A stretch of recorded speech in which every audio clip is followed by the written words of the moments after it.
Anda sedang menonton Kings. Setiap hari Sabtu kami menceritakan kisah tentang bagaimana merek-merek besar menaklukkan dunia. Hari ini kita akan melihat bagaimana Louis Vuitton menjadi raja barang mewah. Selamat datang di alux.com, tempat para miliarder masa depan datang untuk mendapatkan inspirasi. Halo Aluxer, senang sekali Anda hadir bersama kami hari ini saat kami mengupas tuntas bagaimana Louis Vuitton menjadi raksasa barang mewah seperti sekarang ini. Dalam video ini, kita akan melihat bagaimana perusahaan ini berdiri, strategi yang mereka gunakan, perjuangan yang harus mereka atasi, dan jika Anda menonton sampai akhir, Anda akan mengetahui seperti apa masa depan industri barang mewah ini. Namun, pertama-tama, mari kita mulai dengan beberapa angka. Louis Vuitton, gambaran besarnya. Mari kita mulai dengan fakta. Sebagai perusahaan yang merayakan 165 tahun dalam bisnisnya, perusahaan ini akan menorehkan banyak pencapaian luar biasa yang sebagian orang anggap sebagai fiksi. Pada Mei tahun 2018, Louis Vuitton tercatat sebagai merek paling bernilai ke-15 di dunia. Berada di antara merek-merek mewah paling terkemuka sebagai divisi dari LVMH, Louis Vuitton Moët Hennessy. Berkantor pusat di Paris, Prancis, perusahaan senilai 33 miliar dolar ini menghasilkan penjualan sebesar 122,9 miliar dari produk-produknya seperti koper, tas tangan, sepatu, jam tangan, perhiasan, barang-barang kulit, dan parfum yang terkenal. Sebagai rumah mode dan raksasa retail mewah dengan lebih dari 121.000 karyawan di 460 toko di 65 negara di seluruh dunia. LV memberikan bayang-bayang kolosal atas para pesaing mereka seperti Burberry, Gucci, dan Prada, dan masih banyak lagi. Namun, bagaimana semuanya bermula? Awal mula. Lahir di Paris, kota cinta pada tahun 1854. Louis Vuitton Mele melalui pengamatan belaka menyadari bahwa koper pada saat itu meskipun dihiasi dengan bagian atas yang membulat untuk membantu mengalirkan air, koper-koper itu tidak dapat dengan mudah ditumpuk. Maka ia memperkenalkan koper-koper dengan bagian atas yang datar dengan kanvas trian, membuatnya jauh lebih ringan dan kedap udara. Kita dapat membayangkan dengan ide yang sederhana seperti itu, Louis Vuitton mungkin tampil revolusioner seperti halnya koper datarnya di dunia tas tangan. Namun, di awal perjalanannya, ia mungkin tidak menyadari bahwa ia akan membuat sejarah. Louis Vuitton lahir pada tanggal 4 Agustus tahun 1821 di Ans dari pasangan Karen Gaillard, seorang jutawan, dan ayahnya Xavier Vuitton, seorang petani. Ia tiba di Paris pada usia 16 tahun setelah meninggalkan rumah di Prancis Timur dengan berjalan kaki setelah ibunya meninggal.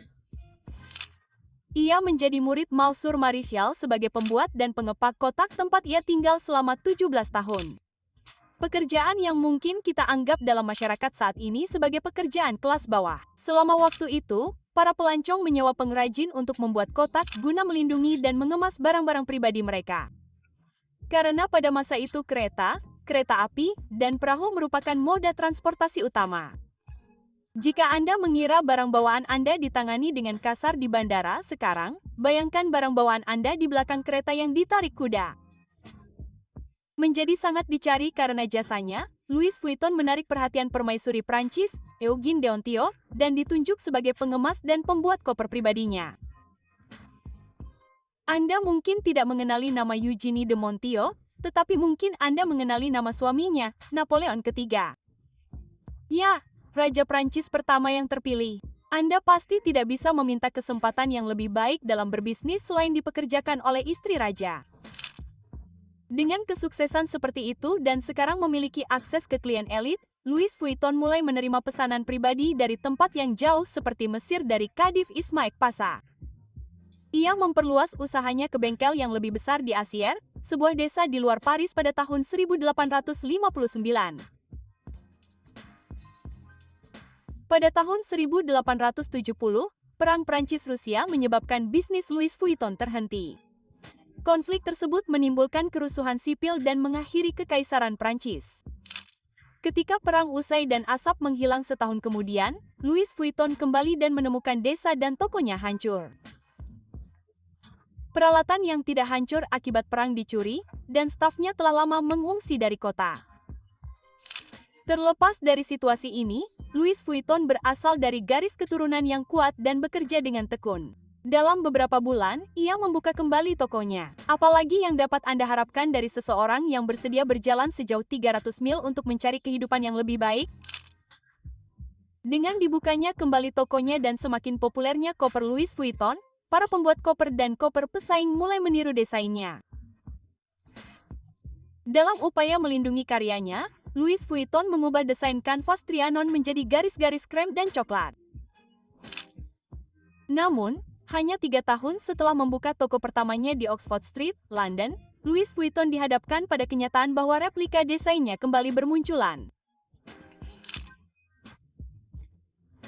Untuk melanjutkan upayanya melindungi mereknya, ia menciptakan kanvas Demer yang memiliki tanda bertuliskan Marque Alphen d'Oise yang diterjemahkan menjadi strategi merek dagang terdaftar Louis Vuitton.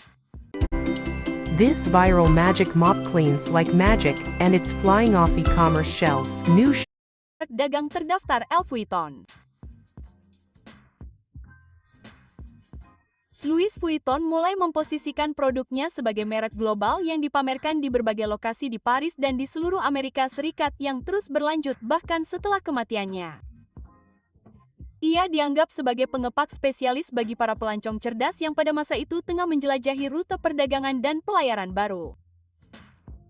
Sebagai penghormatan kepada ayahnya, Gore Vuitton meluncurkan kanvas monogram khas LV. Dengan ini pula mereka juga mampu membatasi pemalsuan desain inovatif mereka, yang kini mencakup tas steamer, koper berukuran lebih kecil yang dirancang untuk disimpan di dalam bagasi Vuitton, sehingga membuat mereka dikenal di seluruh dunia. Momen yang menentukan. Momen puncaknya terjadi ketika perusahaan Louis Vuitton membuka toko terbesar mereka di Champs-Élysées. Itu adalah yang terbesar di dunia pada saat itu. Ekspansi berlanjut saat mereka membuka lokasi toko di New York, Washington, London, Alexandria, Bombay, dan Buenos Aires. Merek mewah bernilai dan produk mewah dibedakan oleh kualitasnya yang luar biasa. Mereka memiliki tingkat keberanian kreatif. Mereka langka, unik, dan bagi mereka yang membelinya, harga bukanlah masalah. Louis Vuitton menempatkan kualitas dan tradisi mutlak sebagai inti perusahaan dengan membuat produk mereka dengan tangan oleh pengrajin ahli menggunakan bahan-bahan terbaik. Ketika Anda membeli salah satu produk Louis Vuitton, yang Anda beli bukan sekadar tas atau koper. Anda membeli warisannya. Keahliannya, kualitasnya yang tak lekang oleh waktu, dan yang terakhir, tas Louis Vuitton kedap air dan tahan api. Dengan nilai dan permintaan sebesar itu, hampir dapat dimengerti mengapa Louis Vuitton masuk dalam peringkat 10 merek mewah bajakan teratas di dunia, terutama di negara-negara Asia. Dengan kerugian yang diperkirakan mencapai 323 miliar dolar AS tahun lalu, LVMH bersama tim pengacara dan detektif swasta mereka telah proaktif dalam hal melindungi merek mereka, saat ini menghabiskan sekitar 18,5 juta dolar AS per tahun. Selain biaya yang jelas dikeluarkan oleh perusahaan dan hilangnya keuntungan, pemalsuan merusak keunikan, eksklusivitas, dan kualitas merek yang dipersepsikan. Merek-merek mewah memastikan bahwa kualitas tinggi adalah satu-satunya persepsi yang harus dimiliki konsumen tentang produk mereka. Kontroversi. Meskipun dengan banyak kemajuan dalam inovasi dan pertumbuhan, perusahaan Louis Vuitton tidak luput dari skandal selama bertahun-tahun. Dalam buku Prancis Louis Vuitton, sebuah kisah Prancis karya Stéphanie Bonfofesini, dikatakan bahwa Louis Vuitton bekerja sama dengan Nazi selama pendudukan Jerman di Prancis dengan bekerja sama dengan pemerintah yang dipimpin oleh Marshal Pipe Petain dan meningkatkan kekayaan mereka dari berbisnis dengan Jerman. Maju cepat ke abad ke-21. Louis Vuitton berhadapan dengan mahasiswa seni Denmark Nadia Pleasure pada tahun 2007 karena diduga melanggar hak kekayaan intelektual mereka dengan menggunakan apa yang tampak seperti representasi salah satu tas desainer mereka dalam sebuah ilustrasi berjudul Simple Living. Pengadilan memutuskan untuk mendukung Louis Vuitton dengan menyatakan bahwa ilustrasi tersebut jelas-jelas melanggar hak cipta mereka. Namun, Ini tidak berlangsung lama karena Nadia Pleasure terus menggunakan gambar tersebut, membenarkannya sebagai kebebasan artistik, dan pengadilan di Belanda kemudian memutuskan untuk mendukungnya. Jika Anda ingin mempelajari lebih lanjut tentang merek tersebut, klik di sudut kanan atas untuk menonton video 15 hal yang tidak Anda ketahui tentang Louis Vuitton. Hasilnya, merek Louis Vuitton mempertahankan fokusnya untuk menjadi pemimpin dunia dalam industri mode dan retail mewah dengan monogram yang diperbarui sehingga dapat digunakan pada berbagai produk. Louis Vuitton bergabung dengan Moet & Chandon dan Hennessy pada tahun 1987. Dengan demikian, konglomerat yang kita kenal sekarang sebagai LVMH lahir. Tak perlu dikatakan lagi, selama tahun berikutnya mereka melihat peningkatan penjualan yang mencengangkan sebesar 49% saat mereka membuka 130 toko di seluruh dunia. Untuk mengikuti tren yang sedang berkembang, Louis Vuitton mendatangkan desainer Marc Jacobs sebagai direktur artistik mereka. Dan selama 16 tahun, ia membimbing perusahaan melalui beberapa rilisan mereka yang paling berkesan, seperti lini pakaian Predator, lini monogram Veres, dan Louis Vuitton City Guide. Sementara sebagian besar khawatir tentang perang dagang antara AS dan Tiongkok, LVMH telah menjadi kekuatan pendorong tersendiri dalam industri mewah. LVMH masih mampu meningkatkan penjualan barang-barang retail mewah mereka dan mencatat pertumbuhan di bagian anggur dan minuman keras mereka.